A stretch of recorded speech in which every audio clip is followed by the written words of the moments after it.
Hello everybody, welcome to the Year 7 Head of Year Assembly. My name is Miss Gabby and I am going to be presenting for today because I am your Head of Year 7 and I will be for the whole entire year. So just want to say a huge welcome back, and during this webinar you will hear some of the information that you will find incredibly useful, especially with our reopening process. So please pay attention. It will be recorded so that we can share it and you can look back on it, or if anyone was unable to attend, you can look it back and make sure that you've got that information. Okay, so just to start off with, I want to introduce our team to you. So our head of secondary is Mr. Ian Plant, and then he has two deputies, Miss Gabby and Mr. Mike. And then we have Miss Hannah, who is the head of Key Stage 3. Some of you may have seen her live session yesterday. If you missed it, you can access it at a link which I will be sharing with you very shortly from the tutors. And then I have myself, who is going to be the head of Year 7. So just a little bit about me. My name is Gabby Pippard, or from my email, it's Gabrielle. I'm originally from Liverpool in the UK. I have been at GFS for 2 full years, so this is my 3rd year. I teach geography. I'm also the head of geography here, so if you have any geography queries, I'm your go-to person. And I'm going to be the head of year this year. So my role is to look after all of your form tutors, and if the form tutors can't solve any of your issues, you can then come to me, who will then support you even further if the form tutors are not able to do that. So my expectations for Year 7. First of all, I would like to say a huge welcome to the secondary school. Year 7 is quite a daunting experience for many Year 6 students, and that is because the main change that they will experience is the fact that they won't have one class teacher anymore. They will have multiple teachers. So for example, they will have a teacher for English, they will have a teacher for maths, they will have a science teacher, a geography teacher, a history teacher. So that is the main change that students will experience moving from Year 6 into Year 7. Usually the students would move classrooms. However, due to our COVID-19 regulations, the children will stay in the same classroom and the teachers will be the ones to move around to teach your children. I'm aware that it is a new school, and due to the changes, it is quite a scary thing. So we're prepared and we are taken, and we have been approved by the KHDA to protect and ensure that your children are well looked after in our care. Hopefully, you should have received an email from the tutor of your child indicating whether your child is in a red or a blue bubble. Please make sure you follow this timetable. I will touch on this in more detail shortly. However, please make sure that you are aware and you've received this email. If not, please contact us, your form tutors, so that we can direct you to the correct place. Okay, expectations for Year 7 continued. So attendance is crucial. If your child does not attend school, whether that be remotely or in school, we will see a direct correlation between their attendance and their progress. So it is vital that your child attends school, and if they are online, that they are definitely checking in with their form tutor every single day. Punctuality is another huge expectation that we expect for Year 7. We expect every single student to be in that session or in the classroom on time, and that is just something that we expect across the whole school. Outstanding uniform is another one. So if your child is coming into school, please make sure that their uniform is correct and they are, for example, not wearing trainers or like big branded jumpers or things like that. They are in their school uniform and look smart and presentable. Behaviour is another factor that we have to consider, and we expect nothing but the best here. We have a really good behaviour in our school and we have pride in it, and we don't want our reputation to be put down in any way. Therefore, all of our students are expected to have excellent behaviour. We expect our new students to be following the social distancing protocols, which we will go through with them in the induction period. Please don't worry about the induction period. I will go through that in more information shortly. Effort and enthusiasm. Year 7s have some of the best effort and enthusiasm I have ever seen, and it's delightful. I think that every single Year 7 student should be and try to be the best that they can be, and usually this is definitely always the case.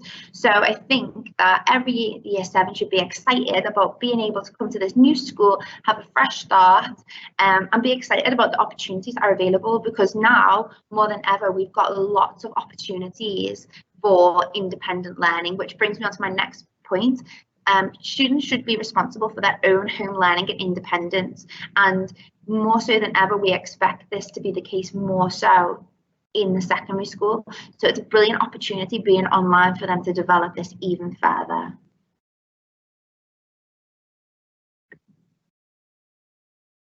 Okay, just to clear this up, every group will have a form teacher who will be your first point of call to as a student or as a parent. If you have any questions or any issues, please go to your tutor and email your tutor. This will ensure that this is suitable and correct line of communication, because if you have a question about books, for example, and you go straight to Mr. Matthew, it's not the correct order to go through when your tutor can help you with that issue. So please always go to your tutor first, and then it will be redirected if needs be. If the tutor is unable to help the issue or concern, then it will be passed on to me, and then if I can't help, I'll pass it on to Miss Hannah, etc., etc. So hopefully that should make it really, really clear. If you have any problems at all, please always go to your tutor first. Okay, form time. So because Year 6 students haven't really experienced form time, I just want to go through what form time looks like. So it is a time away from learning for students to develop other skills. It will happen after period 2 from 9:40 a.m. to 10:30 a.m. This time will be split between a form time and a break time. So please be aware that that is the case. So different days in form times will have different focuses. So for example, in Year 7, what we're going to be following is Sunday stretching. So be showing some in-seat yoga and stretching and things. So that will be lovely for the students to do. We'll have Monday mindfulness, where the students will be completing mindful activities. Tuesday, News Day. So this is going to be an opportunity for Year 7 students to research different articles within the news and breaking news stories and present it to the class. So that is a fabulous opportunity for students to go away and research some topics that they may be extremely interested in. Wednesday is going to be a brain break, so it can be any activity that students think would be suitable for them in giving their brain a break. And then on Thursdays, every Thursday, we will be having an online or a live assembly. So if your child is a remote learner, they can access this from home, but I expect them to all be there. And the same for the students that are in school. I will be presenting it live, kind of like what I'm doing now, and then it will be presented on the whiteboard to the students so that they can see what is happening. And in this assembly, I will cover any topics that might be relevant, any announcements that might need to be made. So anything at all can go into these assemblies, but we will be having one every single Thursday. And please be aware though that learners will definitely have time away from their screens during this time. We understand the concerns and the importance of being away from the screen and the impact that it might have if they're on their screen for too long. So please be aware that that is definitely the case. Okay, so hopefully you should have had your emails from your tutors indicating whether you are in a red bubble or whether you're in a blue bubble. These are your induction days and your return to school days. So if you are in the red bubble, your induction day is Tuesday, the 1st of September. So that's next Tuesday. If your child is coming to school, please make sure that you bring them to school at 9 a.m. and collect them at 12 p.m. No buses will be running during this time. If your child is an at-home learner, then we will be going live with the tutors and the students that are in class from 11 a.m. till 12, and that will be the opportunity for your children to meet their tutors, meet other members of the class, and ask any questions should they have any. If you're in the red bubble, you will return to school on Sunday, the 6th of September, 2020. So please, if you have a child that is in the red bubble, make note that these are the important days and times for your child. Moving on to the blue bubble. The blue bubble induction day is Wednesday the 2nd of September, so that is next Wednesday, at the same time as the red bubble, so it will run from 9 AM to 12. If you are a remote learner or learning at home, 11 AM till 12. And the same process will happen. You will get an opportunity to meet with other members in the class, and you'll be able to ask the tutors any questions should you have any. This is mainly for students. I will touch on when the parents can ask questions shortly. Return to school, Monday the 7th of September for the blue bubble. Okay, so hopefully this image makes it really clear what days the red bubble are coming in for year 7 and the blue bubble are coming in for year 7. Okay, this has been shared with you, but again, just to make it really, really clear, Tuesday the 1st of September for the red group, Wednesday the 2nd of September for the blue group. Okay, and this is the return to school schedule. So the red group are coming in on the 6th, the blue group are coming in on the 7th, and then they will alternate like that over the period. So for example, on the 21st of September, the blue group are coming in, and on the 22nd, the red group are coming in. So hopefully that makes it really, really clear. You should have already been shared this with your tutor, by your tutors. Okay, so what will induction day be like? So during the induction day, we've got lots of things to cover with the children during the 3 hours that we have them. These will include protocols, health and safety, fire drills run through, just so they know where to go if there's a fire drill. Mini quizzes and activities to get to know 4 members and the tutor, so some icebreakers, especially if they're new to a class, just to get to know the teacher and their classes and how things will be run. And finally, the students will be allowed to have a Q&A, just to ensure learners have a good understanding of the procedures and expectations of the reopening process. So we want our students to understand really, really clearly what is expected of them when they return to school, and this will be their opportunity to ask any questions should they have any. So hopefully induction day will be really, really informative, and it should put you all at ease to how we're planning on returning back to school. Okay, my top tips for all year 7 students who are returning to school is to bring enough water to drink throughout the day. Unfortunately, no water dispensers will be available, so please make sure that you bring a lot of water to drink if somebody gets really thirsty. Make sure to stick to your desk number and do not move around. This desk number is going to be your number for the whole year, so please make sure that you stick to it and you don't move. You need to stick to social distancing, so please make sure there's 2 meters between you. In classrooms, they're all set up to be 2 meters distance, but especially when you're moving around the school or you're going anywhere or to the toilet or anything like that, you need to stick to social distancing. Charge your devices. Please come to school and make sure that you have charged your devices through the night.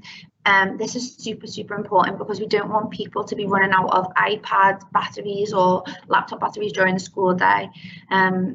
If you have a laptop that might run out of battery, or an iPad that always runs out of battery, bring your chargers with you. For our Arabic and Islamic lessons, it is required that you will bring headphones because of the way it's split between Arabic A and Arabic B. So please bring headphones for those lessons so that you can access that learning during your classrooms. And additionally, if you are learning remotely, please make sure that you attend assemblies. I will actually get a record of who attends the assembly, so I will know. So please make sure that you are attending those. They will take place on Thursdays. Okay, just in case any parents are unsure or any questions have not been answered in a way that you would like, next week your tutors will be meeting with you via a one-to-one video call. So you will get one-to-one time with your tutor, and they will take place from the 1st to the 3rd of September. If your tutor has not already emailed you for this, they will be definitely in the next day or so. So tomorrow, my tutors will be sending out an email for you to meet with them, so that to arrange time to meet with them, so that any questions that you may have from this session will be able to be answered then. Please make sure you respond to this email as soon as possible so we can confirm your attendance. If you prefer Zoom, then we can do that too. So we are happy to use Zoom or Teams to meet with parents, whichever you find the most suitable. And again, any questions you have will be answered by the tutors in these sessions. Okay, so any more questions, your tutors will be meeting with you in a one-to-one meeting. So just you and the tutor between the the 1st and the 3rd of September. You can pick the time and you can pick whether it's on Zoom or Teams. So that is entirely up to you, just to make sure that you are comfortable with the situation and all of your questions are answered. Okay, so I just want to say a huge thank you for attending this session. I hope you found it helpful and worthwhile, and it's put you at ease for the procedures and the things that are going to be happening to reopen the school. I'm looking forward to hearing from you and to getting to know you all a whole lot better. And yeah, I look forward to welcoming you back next week for Induction Day. And again, if you have any questions at all, please hold off just until your tutor meetings. But if anything is burning and you really, really want to know, then of course you can email any of us. So thank you so much for attending, and we look forward to welcoming you back. Thank you so much. Bye-bye.